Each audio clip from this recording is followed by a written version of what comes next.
거짓말이라는 주제로 이야기를 해보려고 합니다. 좀 작품 내적인 이야기도 하고 외적인 이야기도 같이 하고 싶은데요. 주제에 대한 이야기, 그리고 작품 쓸 때 저의 상황들, 뭐 그런 재미있는 이야기들도 같이 할 수 있는 시간이 됐으면 좋겠습니다. 작가로서 저는 등단을 대학 다니면서 등단을 해서 사실은 연차는 좀 꽤 됐는데요. 소설가들은 사실 이름이 알려질 기회가 잘 없어요. 소설을 많이 읽는 시대가 아니기도 하고요. 최근에 이제 저의 장편 소설이 드라마가 되면서 정말 많이 알려지게 되고 또 책도 이렇게 팔려본 적이 처음일 정도로 좀 그런 신기한 일들을 경험을 했는데요. 책이 각자의 운명을 가지고 있다, 자기만의 운명을 가지고 있다는 말이 참 사실인 것 같다는 생각을 했습니다. 그게 5년 전에 나온 책인데도 친밀한 이방인이라는 책인데 정말 신간 이상의 이렇게 뜨거운 관심을 갖는 걸 보면서 이 책이 말하고 있는 여성의 문제, 이것이 지금 시대에도 여전히 뜨거운 화두라는 생각이 들었고요. 이 이야기들이 이렇게 새롭게 받아들여지는 것, 그것이 참 재미있다 이런 생각이 들었는데요. 이 책이 이제 출간됐을 때가 2017년이었는데 친밀한 이방인 그리고 술과 바닐라를 이제 통과하는 저의 최근작까지 조금 시대의 변화가 있었던 것 같아요. 그 친밀한 이방인이 나왔을 당시에 판권을 이제 책이 나오자마자 이야기를 영상화하겠다고 하는 판권을 원하는 사람들이 있었는데 영상화 판권이라는 거는 두 가지 루트가 있어요. 하나는 영화사 쪽에서 원해서 영상을 사갈 수 있고 또 하나는 감독이 이 이야기를 원해서 사고 싶어 할 수가 있는데요. 영화사는 아무래도 자본을 중심으로 굴러가는 곳이다 보니까 이제 이 이야기가 사람들을 끌어들일 수 있는가, 돈이 되는가 하는 문제에 더 천착을 한다면 감독님들은 이 작가의 이야기에 내가 투신해서 이 이야기를 같은 문제를 가지고 풀어나갈 수 있는가 하는 점이 더 강점이 되는 것 같아요. 근데 당시 출판사 사장님께서 이 이야기가 너무 재밌다고 그 영화사마다 막 팔러 다니셨었는데 그 당시에 이거는 여성 소설은 장사가 되지 않는다고 큰 영화사들이 그렇게 얘기를 했었대요. 근데 지금은 또 굉장히 많이 달라졌다는 생각이 들어요, 시장이. 최근에 뭐 드라마나 영화들이 우영우를 비롯해서 여성의 이야기들이 얼마나 정면에 나오고 있고 또 이것들을 원하고 있는지 독자들이 그런 생각이 들고요. 저는 그 감독님들만 원했어요, 제 작품은. 근데 그 중에서도 여자 감독님하고 이제 계약이 됐고 그 감독님께서 처음부터 이 친밀한 이방인이라는 책이 나오는 주인공 이유미라는 여자를 빌런으로 설정을 하시고 이야기를 풀어나가셨더라고요. 빌런이라는 거는 히어로물 영화나 만화 영화에서 악당을 빌런이라고 하죠. 아무래도 이 여자 주인공이 작품 안에서 계속 거짓말을 하고 사람들을 속이고 이러다 보니까 그렇게 빌런이라는 설정을 하셨던 것 같은데 저는 이렇게 별로 동의하지는 않아요. 작품 안에 나오는 모든 인물들이 사실은 거짓말을 하고 있고 악의를 가지고 자신의 편의를 위해서 살아간다는 점에서 사실은 모든 인물이 다 거짓말쟁이고 빌런이다 이 생각이 저는 드는데 어쨌든 이유미는 굉장히 폭주기관차처럼 달리는 여자거든요. 다른 인물들은 거짓말을 하더라도 그때그때 자기의 어떤 걸 모면하기 위해서 그리고 자신의 목표로 하는 거를 잡기 위해서 거짓말을 한다면 이 여자는 사실은 되게 텅 빈 인물이고 최종적으로 이 여자가 목적으로 하는 것이 없어요. 그냥 그 폭주기관차처럼 달리면서 미래를 저당 잡히고 그렇게 주체로서 서는 것이 처음부터 불가능한, 그래서 사실은 여성 서사 안에서도 주체로 호명되기가 좀 어려운 인물이죠. 이것이 이제 드라마화가 되면서 화자는 사실 사라졌지만 사실 이 소설 안에서 주인공은 저는 두 명으로 설정이 되어 있고 화자인 여자와 이 화자인 여자가 바라보는 거짓말쟁이인 이유미가 있는데요. 이 두 인물은 사실은 둘 다 주인공이지만 전혀 다른 환경과 전혀 다른 계급 그리고 전혀 다른 상황 가운데서 살아가고 있어요. 하지만 저는 이 전혀 다른 시공간에 있는 두 인물이 하나의 자아를 가지고 있다고 생각하면서 사실은 이 작품 구상을 했었거든요. 그건 여성으로 살아가면서 이들이 이들이 마주해야 되는 수많은 문제와 갈등, 그리고 그것들을 돌파하는 방법에 있어서 비슷한 문제의식을 공유하고 있다는 것, 그리고 비슷한 고통, 비슷한 증오를 느꼈다는 점에서 이 두 인물이 사실은 하나의 인물처럼 기능하고 거울에 비추어지고 있다, 서로를. 그런 점들이 이제 가장 큰 차이라고 할 수 있을 것 같아요. 원작과 드라마의 차이에서. 그렇다면 이제 그 중에 한 인물인 화자에서부터 이야기를 한번 시작해보고 싶어요. 이 화자인 여자는 굉장히 겉으로 보기에는 무탈한 마이크가 안 나오네. 네, 결혼 생활을 하고 있고요. 누구도 이 마이크를 좀 바짝 가까이 될까요? 제가 귀가 좀 약해서 좀 크게 해줬으면 좋겠어요. 이 화자 조금 더 낫나요? 이 화자인 인물은 중산층 가정에서 교육을 받았고 또 그 결혼 생활이 굉장히 무난한 결혼 생활을 이어나가고 있는데 이 평범하고 안락한 삶 내면에는 사실은 완전히 망가져 있는 인물의 내면이 있어요. 이 여자가 얼마나 훼손되어 있고 내면이 망가져 있는가 하는 것은 이 여자의 일대기를 통해서 먼저 드러나는데요. 화자 시절 10대 내내 체중 문제로 고통받았다는 거, 그리고 거식증의 문제로 고통받았다는 거, 그리고 어떠한 그 연애 문제에 있어서도 늘 자신을 대상화시키는 관계 안에 매몰되는 그런 모습을 보이거든요. 그 사실 이 화자인 주인공이 가장 뜨거운 사랑에 빠져 있을 때 거식증도 가장 극도에 달하는 모습을 보여줘요. 그거는 식이장애가 여성 서사에 있어서 사실은 정말 중요한 문제라는 점을 먼저 얘기를 하고 싶은데요. 거식증은 여러 면에서 소녀들의 가부장주의적 사회화와 연결이 되어 있다고 생각해요. 소녀들이 자신이 욕망의 대상이 되는 법을 배우기 위해서 자신이 욕망하는 법을 거부하거나 거절하는 식을 배우는 거, 이제 그것이 거식증이죠. 아름다운 대상이 되어야 된다는 것을 학습하면서 자기 몸에 대한 불만을 가지거나 혐오하는 지경까지 나아가는 거, 이제 그것이 거식증인데, 여자아이들이 자신의 몸을 학대하면서 증오하면서 위축된 자기의 그런 육체에 대한 상을 가지는 것, 이것은 사실은 남자는 어떤가라고 묻는다면 심리학적으로 남성은 누구에게 비추어지는 몸, 사회화된 몸에 대한 인식이 사실은 없다고 그래요. 그러니까 누군가에게 평가되고 비추어지는, 인식되는 몸. 그렇다 보니 자기 검열이라는 점에 있어서 여성의 몸과 남성의 몸은 어떻게 다른가를 생각해 볼 수 있는 지점이고요. 여성은 어떤 의미에서 자신의 내면을 인지하기 전에 어떻게 비추어지는가의 육체적인 인식을 먼저 하게 된다는 것이죠. 그래서 자기 스스로 욕망하기를 금지당한 그 여성의 신체, 그 여성의 신체가 어떤 식으로 부정되는가는 화자인 여자는 물론 그 이유미 얘기서도 동시에 나와요. 그 이유미라는 여자도 그 학창시절 친구들의 증언을 들어보면 그 몸의 곡선이나 신체적인 것이 드러나는 옷을 전혀 입지 않았다 이렇게 증언을 하거든요. 그리고 이유미가 숱한 변신을 하는데 그 숱한 변신의 와중에 가장 만족감을 느낄 때는 거의 음식을 먹는 섭취가 중단되고 몸이 이제 남자처럼 바짝 마른 장면이 나와요. 월경이 끊어지고 온몸의 곡선이 사라지고 소년처럼 변한 자기 몸을 보면서 만족해하는 장면이 있거든요. 그러니까 그런 면에 있어서도 자신의 신체를 부정하는 그런 면들이 보인다고 할 수 있을 것 같아요.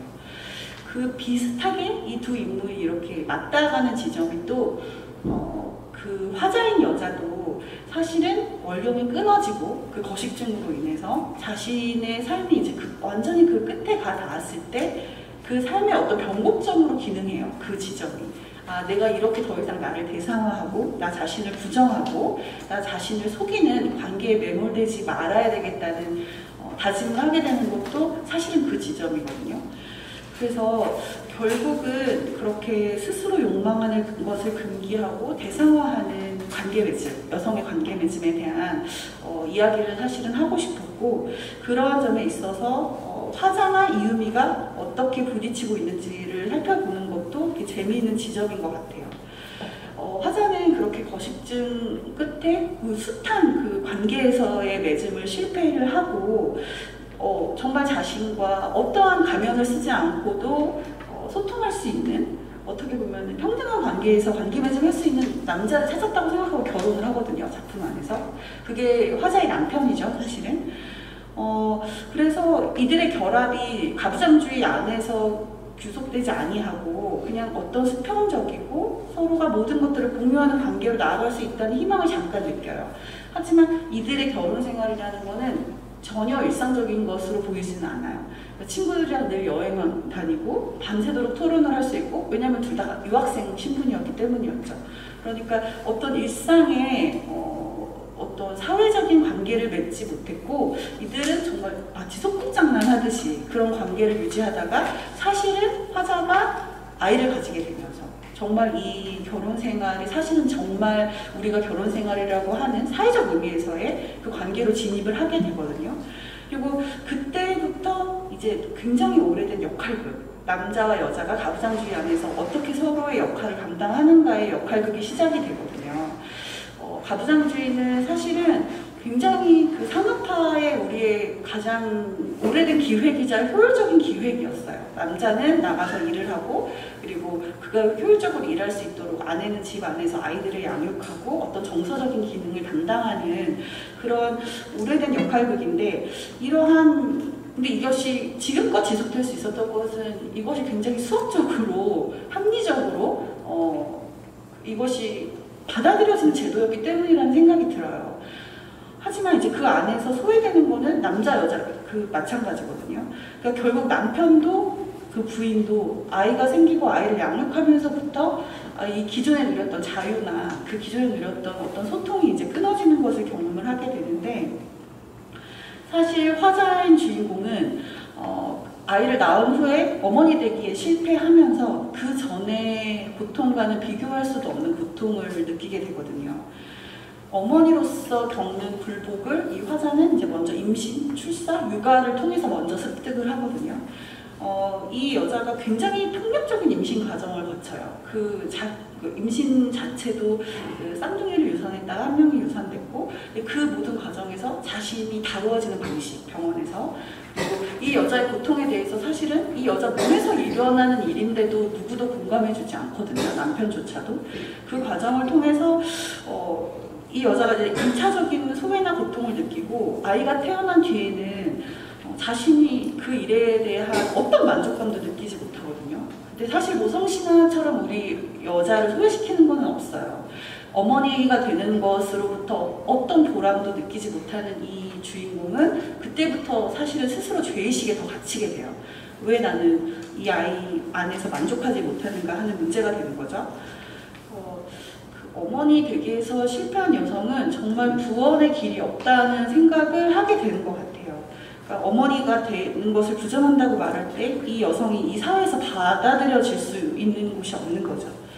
결국 이 여자는 그것을 그냥 꾹꾹 삼키면서 한편으로는 자기 커리어를 계속해서 성공적으로 일궈나가는 남편, 자신의 파트너를 증오하게 되고요.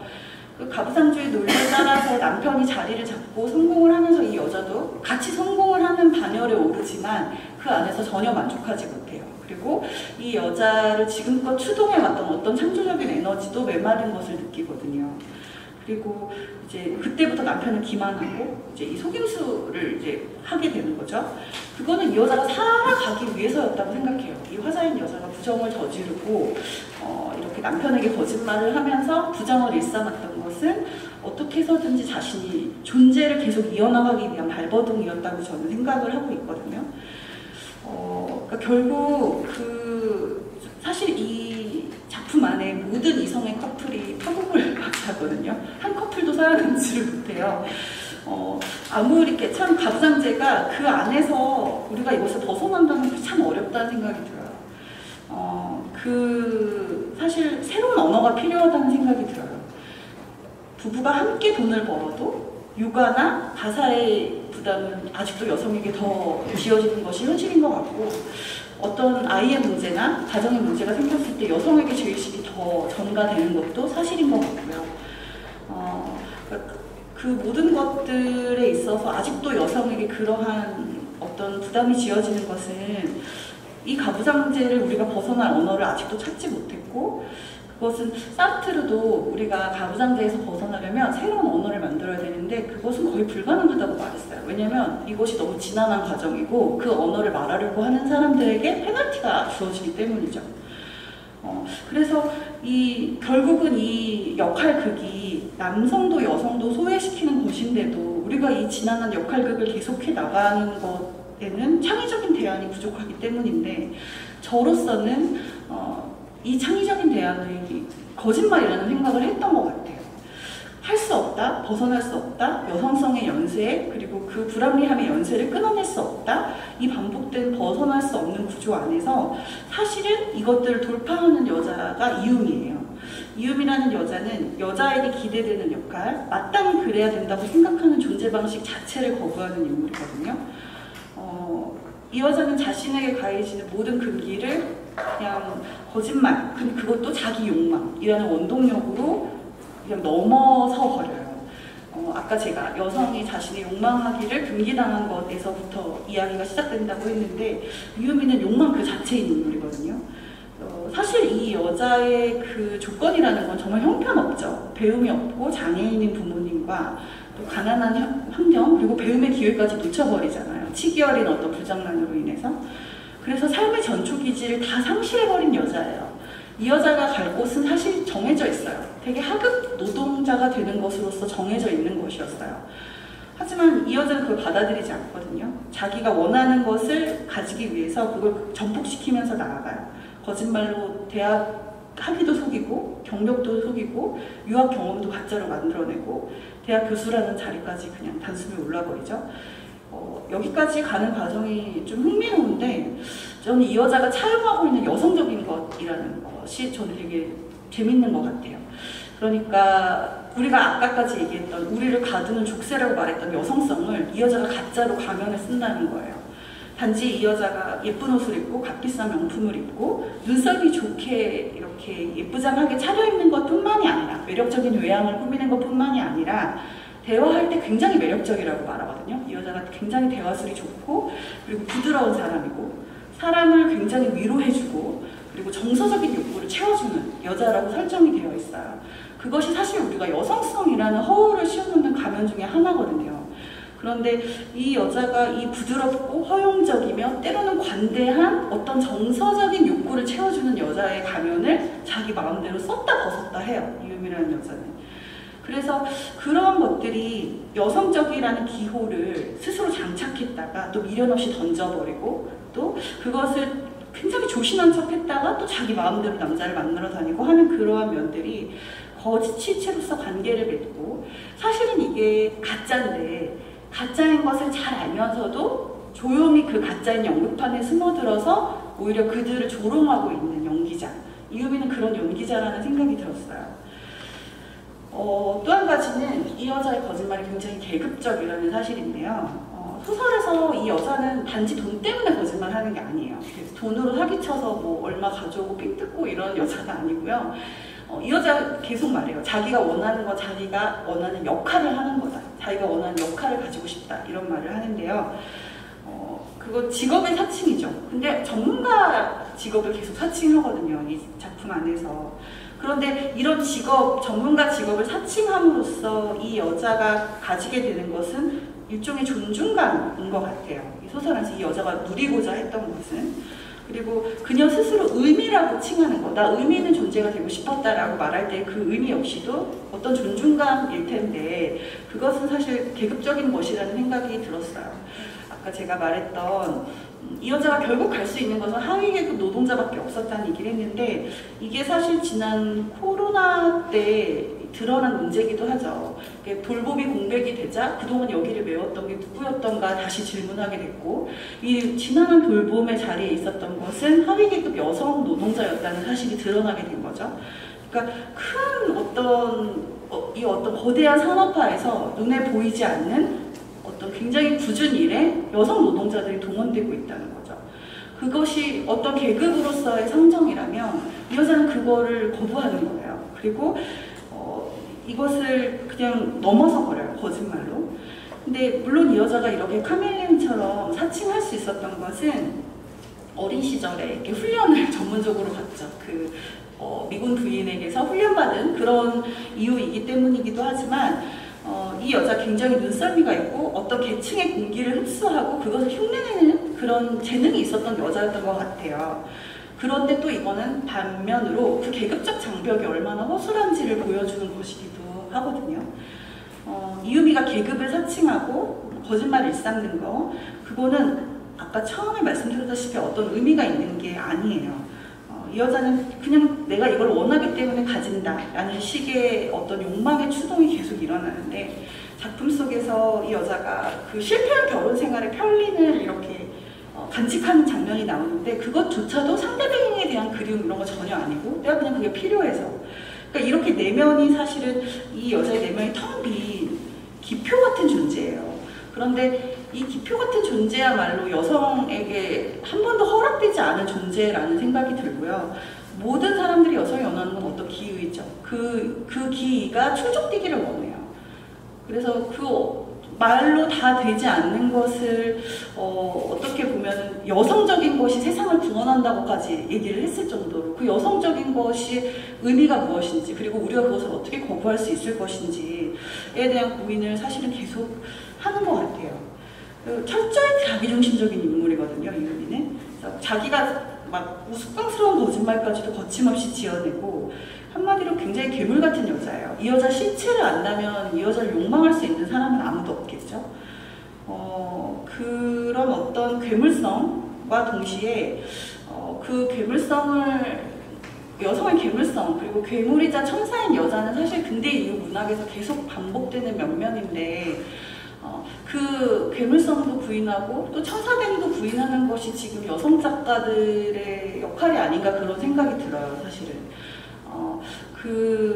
이 이유미 얘기로 돌아가서, 이유미의 욕망은 그 방향이 없다해서 필연적으로 몰락할 수밖에 없고, 수많은 복사본들이 하나로 합치되지 않고 결국은 부서지고 말거든요. 그리고 이건 그냥 장난이에요. 많은 사람들을 골리는 장난 같은 것으로 끝나고 마는데, 이 소설에서 또 한 가지 굉장히 중요한 부분은 이유미를 만난 사람들을 찾아가서 인터뷰하는 방식으로 책이 이루어져 있다는 것인데요. 이제 한마디로 말하면 이 거짓말쟁이 사기꾼에게 당했던 사람들을 찾아가서 화자인 여자가 이 여자가 어떤 여자인지를 밝혀가는 과정이죠. 그럼 필연적으로 거짓말쟁이인 여자한테 당했으니까 나쁜 얘기가 나올 수밖에 없잖아요. 그런데 이야기 속에 기묘하게도 이 인터뷰어들은 이유미를 그리워하거나 그 여자에 대해서 좋았던 이야기들을 자꾸 한단 말이에요. 되게 아이러니죠. 그러니까 거짓으로 관계 맺음을 했음에도 그 안에 진실된 무엇이 있었다고 증언하는 인터뷰어들이 있는 거. 그리고 그런 면들이 어떻게 보면은 이 여자 굉장히 자기 직능에 매 순간 최선을 다하기도 했고, 어떤 관계는 그 안에 진정성이 있다고밖에 볼 수 없는 관계의 순간들이 있거든요. 이유미의 뒤를 쫓다 보면. 이거는 이 여자가 단지 아까 말한 악당, 그냥 누군가 뒤통수 치는 그냥 악당으로만 기능하지 않았다는 사실을 보여준다고 생각해요. 그러니까 제가 아까 말한 천사나 괴물의 어떤 이중성에서 아예 벗어나는, 그러니까 한 존재에 대한 굉장히 다의적인 측면이 생기는 지점이라고 생각을 하고요. 근대 이후에 여성성에 대해서 천사 아니면 악마, 요부 아니면 성모 이런 식으로 우리가 극단화시켜서 여성을 인식해왔던 것이 사실은 남성 작가의 기준이고 남성 작가가 바라본 여성의 기준이죠. 가정을 지키고 체제를 지키는 착한 여자이거나, 가정을 망가뜨리고 체제에 굉장히 반항하는 미친 여자이거나, 이제 둘 중에 하나인 건데, 이 버지니아 울프는 그랬거든요. 여성이 글을 쓸 수 있으려면, 여성 작가가 글을 쓰려면 천사를 먼저 죽여야 되고 그 다음은 이 괴물을 죽여야 된다. 그 여성성에 드러나 있는, 다시 말해서 어떤 미학적 이상, 기존의 여성의 미학적 이상이라고 여겨져 온 그 대립상인 천사와 괴물이 모두 다 죽어야 진정한 여성의 창조성이 드러난다라고 말을 했어요. 그래서 이 이중적 문법을 깨트리는 것이 사실은 작가적인 사명이라고 저는 지금도 생각을 하고 있고요. 이러한, 사실 그게 살아있는 캐릭터고 그게 살아있는 여성의 이야기라고 생각을 해요. 그러한 점에서 보면 이유미는 좀 굉장히 다방면을 가진 여자라고 볼 수 있을 것 같아요. 인터뷰어들에 대해서 또 한 가지는 이들이 거짓말쟁이인 이유미를 하면서 또 이들의 거짓말들이 드러난다는 거예요. 인터뷰 과정에서. 저는 거짓말이라는 화두가 사실은 그 등단 이후에 쭉 제가 가지고 있었던 화두인 것 같은데요. 우리가 어떤 상황에서 거짓말을 하는지, 그리고 거짓말을 하는 사람의 욕망은 무엇이며 그 거짓말을 듣는, 그 거짓말에 호응하는 사람들의 욕망은 무엇인지 하는 것이 재밌는 것 같아요, 저한테는. 그러니까 결국은 거짓말은 그것에 호응하는 사람의 욕망이 반드시 기인한다고 생각을 하거든요. 그렇다면 그들이 원했던 것은 무엇일까?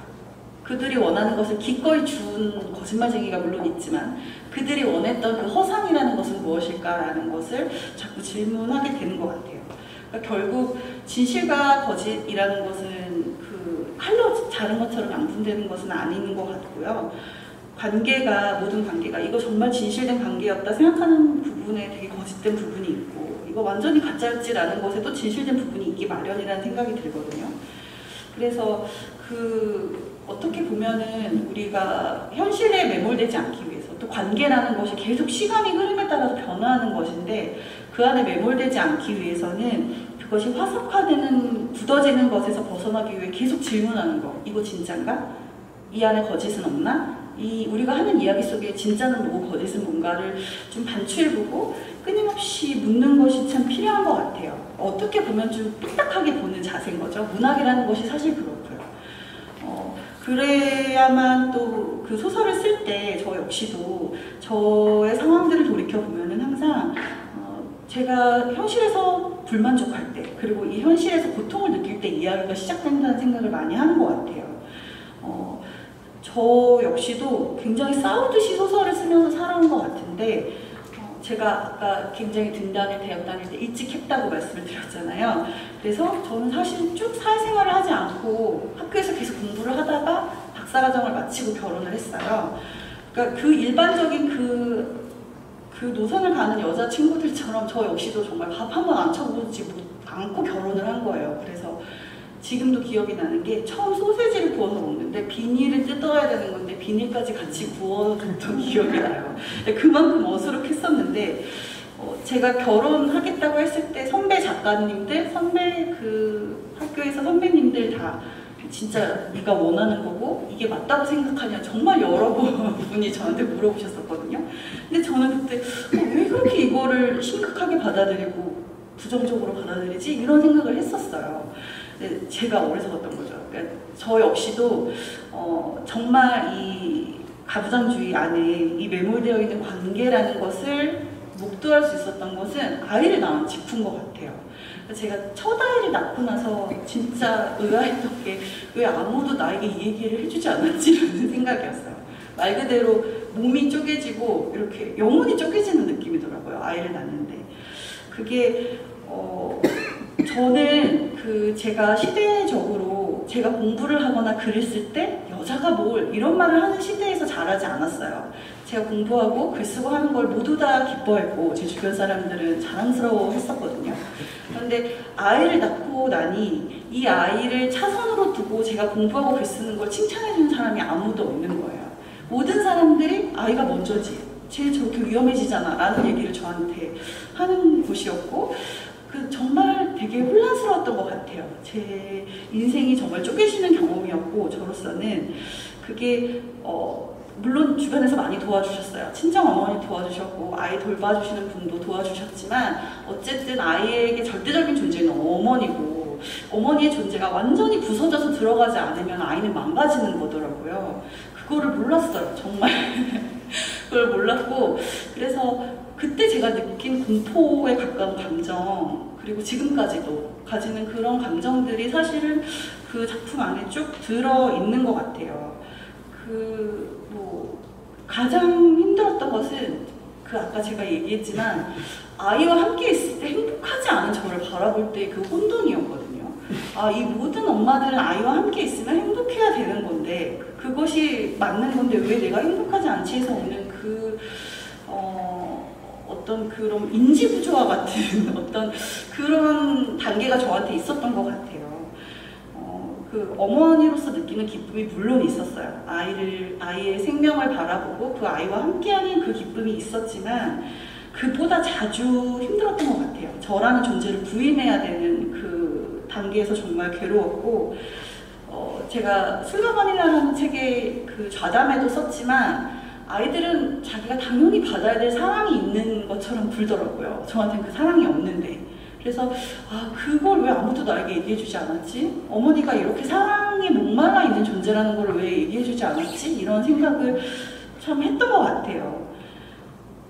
저한테는 좀 작업실이 있었거든요. 제가 등단을 하고 저는 좀 어렸을 때 첫 장편이 나왔어요. 비교적 27살 때 첫 장편이 나왔고 그게 또 곧장 영상화 판권이 팔리면서 꽤 다 큰 돈을 그 당시 제가 손에 줬어요. 그래서 작업실을 가질 수 있었어요. 굉장히 사실은 황송한 일이죠. 젊은 작가가 작업실을 따로 두고 있다는 게. 그래서 이렇게 직장인들이 직장에 나가서 일하듯이 저는 좀 규칙적으로 작업을 했거든요. 그런데 그게 딱 큰아이를 낳으니까 작업실에 나가지를 못하게 되더라고요. 시간이 너무 부서지고 거기까지 가는 시간 왔다 갔다 하는 시간 생각하면 안 가는 게 나은 거예요. 그래서 작업실을 큰아이 낳고 한 3년 가까이 작업실이 없었어요. 제 인생에서 유일하게. 그러니까 그때 그냥 2시간, 3시간 나면 카페 가서 조각글 쓰고 얼른 책 보고 집에 가고 이랬던 것 같아요.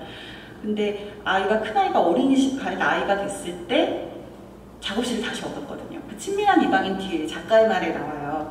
그러니까 그 큰아이 어린이집이 이렇게 창문을 열면 보이는, 그러니까 마음이 두근거려서 또 멀리는 못 얻었어요. 어린이집 바로 근방에 있는데 방을 얻어서 거기서 매일 이제 다시 작업실 출근을 하기 시작했는데 정말 3년 만에 다시 작업실을 얻어서, 사실 근데 저희 집에도 저 혼자 있는 공간은 있었어요. 쭉 방도 있고 다 출근하고 그러면 저 혼자 있는 공간이 있었는데 완전히 분리된 공간, 그리고 아무도 나에게 침입하지 않는 공간, 그 작업실에 다시 3년 만에 가서 딱 그 문을 열고 들어가서 커피를 마시는데 너무 행복하더라고요. 내가 원한 게 이거였다라는 생각이 들었고 거기서 친밀한 이방인을 쓰기 시작했어요. 그래서 그 여자의 방에 대해서는 수많은 여성 작가들의 작품이 있지만 버지니아 울프는 이런 얘기를 했어요. 그 유명한 에세이에서 여성 작가에게는 자기만의 방과 돈이 있어야 된다고 했잖아요. 네, 그 돈을 저는 첫 장편을 팔아서 얻은 돈으로 그 방을 마련했던 것 같아요. 그 버지니아 울프는 여성이 누구에게도 침입당하지 않는 자기만의 방이 있을 때 비로소 그 마음을 환하게 밝힐 수 있다, 이런 이야기를 에세이에서 했는데요. 그래서 거기서 다시 어떻게든 작업을 시작할 수 있었던 것 같아요. 어쨌든 저만의 작업실이 생기니까 밤에도 남편이 좀 아이를 맡아주고 제가 글을 쓸 수 있는 시간들이 좀 생겼는데, 어느 날 밤이었는데요. 제가 이렇게 막 글을 쓰고 있는데 겨울이었어요. 되게 고요함 속에서 글을 쓰다가 딱 창문을 봤는데 그 사이에 세상이 하얗게 변하도록 눈이 내렸더라고요. 그걸 몰랐던 거예요. 그렇게 하얗게 눈이 쌓이려면 시간이 한참 지났어야 됐을 텐데 그걸 모르고 이제 몰입할 수 있었던 거죠. 사실은 그 몰입의 기쁨이라는 것이 예술가로서는 정말 큰 것인데 그것을 아주 오랫동안 사실은 잃어버렸다가 이제 다시 찾은 것 같았어요. 방을 얻고 다시 장편소설을 쓰면서. 그리고 장편소설은 사실은 그 안에 완전한 몰입이 이루어지지 않으면 쓸 수가 없는 게 사실 장편소설이라 저에게는 그것이 정말 꼭 필요한 공간이었고 계기가 되었던 것 같아요. 그래서 사실 친밀한 이방인이 나올 때 그 해에 제가 둘째를 낳았거든요.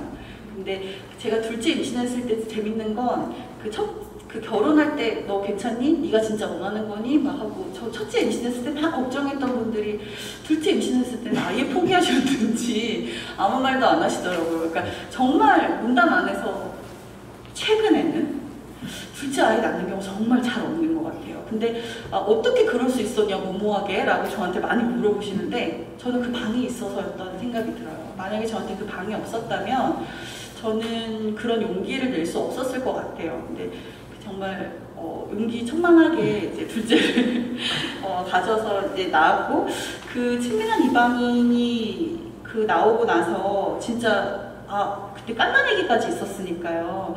다들 정말 작업을 어떻게 했냐, 얼마나 힘들었냐 뭐 이런 얘기를 많이 하셨었는데 저로서는 그 작업실에서 이 글을 쓸 수 있었던 시간, 그것이 없었다면 정말 어려웠을 거라는 생각이 들고요.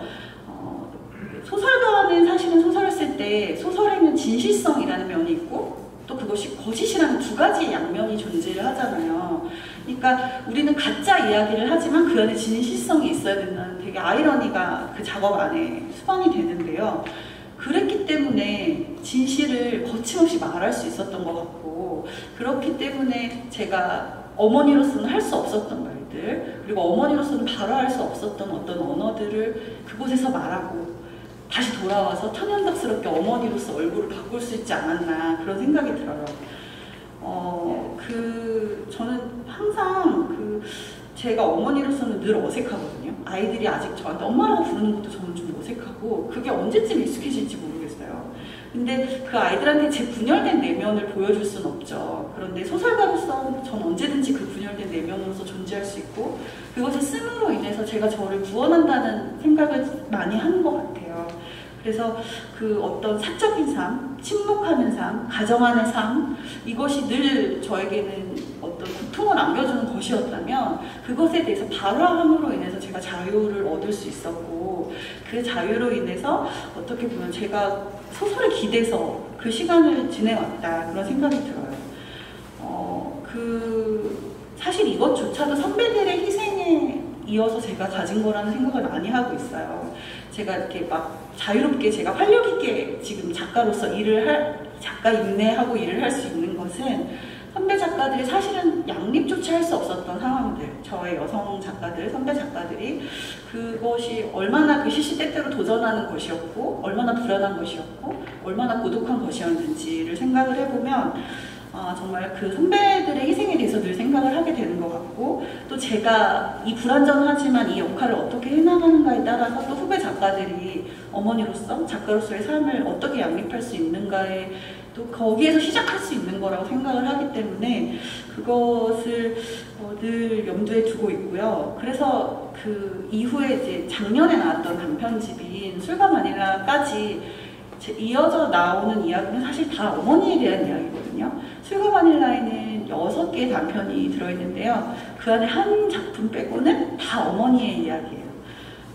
그리고 사실 그 실존적인 고민이 그 안에 제일 많이 담겨있다고 볼 수 있고요. 잠깐 술과 바닐라의 이야기를 살짝 하고 마무리를 하자면 표제적인 술과 바닐라는 저의 어떤 자전적인 이야기가 들어있는 건데 그 아이를 봐주시는 시터 이모님과의 일화예요. 저는 이제 이 소설 안에 주인공은 아이를 낳고 너무나 혼란스러웠던 중에 자기를 도와주는 이모님을 만나는데 이 이모님과 동거하면서 그 기묘한 관계에 대해서 이제 서술을 하게 되는데 제가 개인적으로 정말 알 수 없는 관계라고 느꼈던 게 그 시터 이모님과의 관계였어요. 그러니까 분명히 이게 갑과 을의 관계거든요. 제가 그 노동의 값을 지불하고 그분이 저에게 와서 일을 도와주시는 건데 정말 미묘하게 저는 정말 어머니처럼 따르게 되고 그분은 또 저의 몸과 같은 아이를 돌봐주고 계시고 이 관계가 참 기묘하다는 생각을 했던 것 같아요. 그리고 사실은 우리는 또 그렇다고 우린 그런 가불관계 아니야 라고 하지만 사실은 그것이 서로의 필요가 닿았을 때는 그냥 또 멀어져 버리는 그런 아이러니한 관계에 대해서 이 소설은 말을 하고 있는데 아까 말씀드렸던 어떤 하위 계층에 되게 그냥 노동력이 대체되는 여성 노동자의 문제, 이모님이 상정하는 그 부분이죠. 그런 이모님에 대해서 내가 말하지 않았고 한 번도 인정하지 않았지만 갖고 있었던 은근한 멸시. 하지만 또 나의 인생이 풍랑에 부딪혀서 또 무너졌을 때 그 바닥에서 이모님을 다시 만나게 됐을 때 나의 오해 같은 것들을 깨닫게 되는 지점들 이 소설에서 이모님이 굉장히 지독한 섬유유연제를 뿌리고 다니는 분으로 나와 있는데 그게 이제 바닐라 향기예요. 굉장히 값싼 바닐라 섬유유연제 향기인데 그게 이제 이 여자의 굉장히 신선했던 이력을 말해주고 있거든요. 돌봄의 주체로서 끊임없이 자기 인생이 희생됐던 여자예요. 시할머님부터 수발을 해야 됐었고 그 노동에 완전히 파묻혀서 평생을 살아온 이제 아들까지도 길을 잃어버리고 집에 있는 그 아들을 부양하기 위해서 계속 노동을 해야 되는 이 이모님이 밤에 술을 마시지 않으면 잠을 못 잔다 이렇게 고백하는 장면이 나오거든요. 그래서 술과 바닐라인데 여성에게 있어서의 이 술과 알코올릭의 문제도 제가 결혼 전에는 몰랐던 문제였는데 사실은 정말 많은 아이 엄마들이 술이 없이는 살아가지 못하고 있더라고요. 이게 저는 조금 더 다루어져야 되는 주제라고 생각해요. 젊은 엄마들이 대낮부터 모여서 정말 술을 많이 마시더라고요. 이게 문화적으로 정말 많이 퍼져 있고 또 오후에 그렇게 한 잔씩 해야 하루가 지나가는. 근데 그렇다면 그들이 무엇으로부터 마취를 원하는가, 무엇을 잊기 위해서 그렇게 술을 마시지 않으면 하루를 보낼 수 없는 부분이 있는가 하는 부분들이 사실은 저에게 되게 아직도 이제 좀 그것을 더 해나갈 이야기가 있는 지점이라는 생각이 들고, 작품 안에 있는 그 지점이 이제 참새잡기라는 작품에 나오는 또 알코올릭 여자 이야기가 나오는데, 이 여자가 자꾸 알코올릭에 빠져드는 이유는 자신의 아이를 향한 되게 이중적인 감정을 딱 맞닥뜨리고 술을 마시기 시작하거든요. 그러니까 아이를 그냥 박제되어 있는 아이, 사진에 찍혀있는 아이, 그냥 내가 막연히 생각하는 성장에 멈춘 아이로서의 생각하는 나의 아이와 실제의 아이가 다른 거죠. 그리고 그 실제의 아이를 마주했을 때 내가 사랑만 할 수 없는 그 안에 혐오가 같이 기묘하게 공존하는 것들. 그러니까 여성이 사실 그럴 때 분열될 수밖에 없거든요. 내가 내 아이를 혐오한다고 말할 때.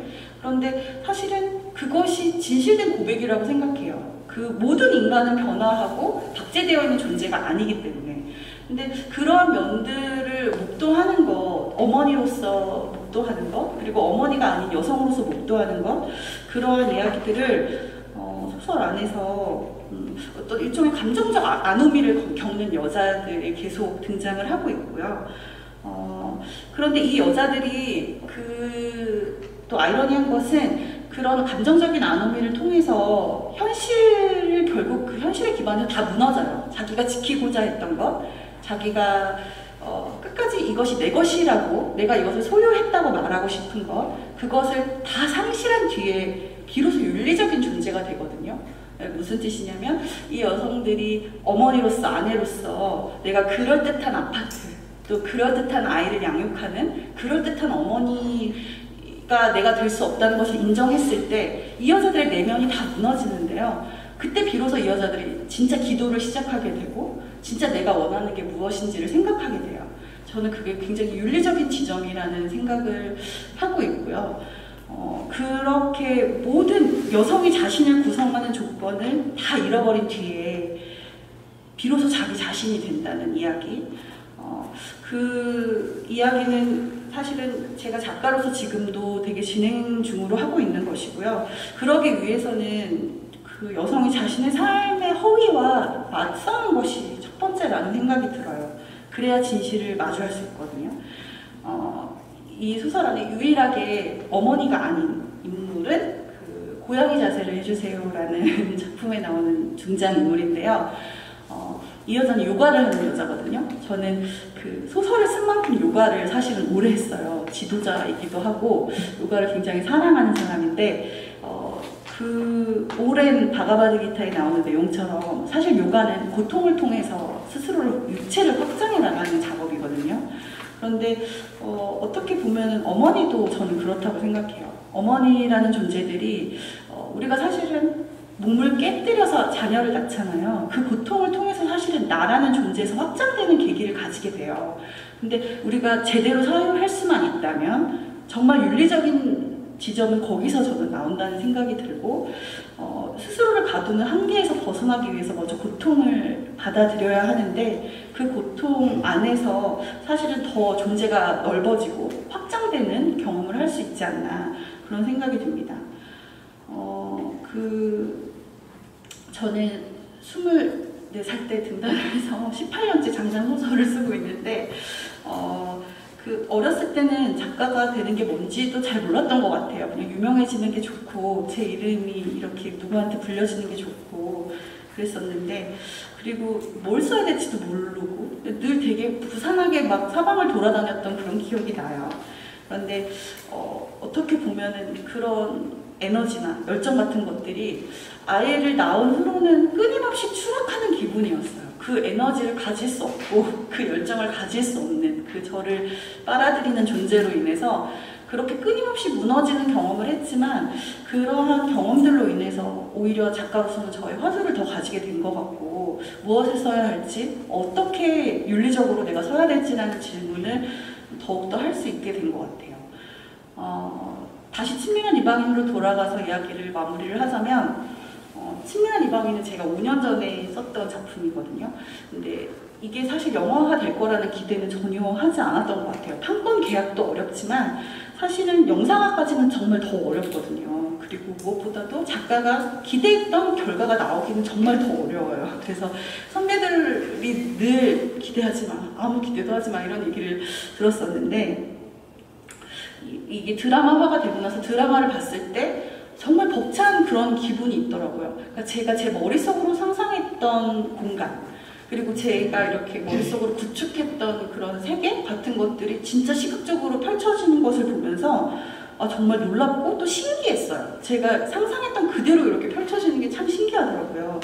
그리고 또 좋은 감독님을 만나서 이은이라는 여자가 얼마든지 자극적으로 풀어낼 수 있는 정말 시청자들 막장 드라마로 끌고 갈 수 있는 캐릭터인데 이 여자에게 깊이를 주고 고통을 제대로 느끼게 해줘서 이 여자가 어떻게 윤리적인 존재로 변모되는가 하는 지점을 정말 고민을 가지고 만들어주시는 감독님을 만나서 그 내면의 공허가 잘 표현되었고 그런 이유로 이렇게 관심도 많이 받고 제가 호명을 받고 하다 보니까 그동안 작가는 골방에서 홀로 작업을 하는 사람이다 라고 생각을 했었는데 사실 이게 여러 사람이 같이 하는 일이구나 라는 생각이 들고 저는 소설이라는 것에 대해 정의를 내릴 때 발터 베냐민의 말을 참 좋아하는데요.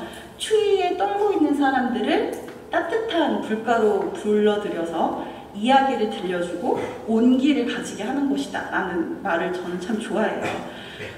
그런데 때로는 저한테 그런 능력이 없는 것 같아서 참 의기소침한 시간도 많았는데요. 이렇게 작품이 영상화가 되기도 하고 또 책이 이렇게 많은 분들에게 알려지면서 그런 연료를 좀 최근에 많이 얻은 그런 기분이 들어요.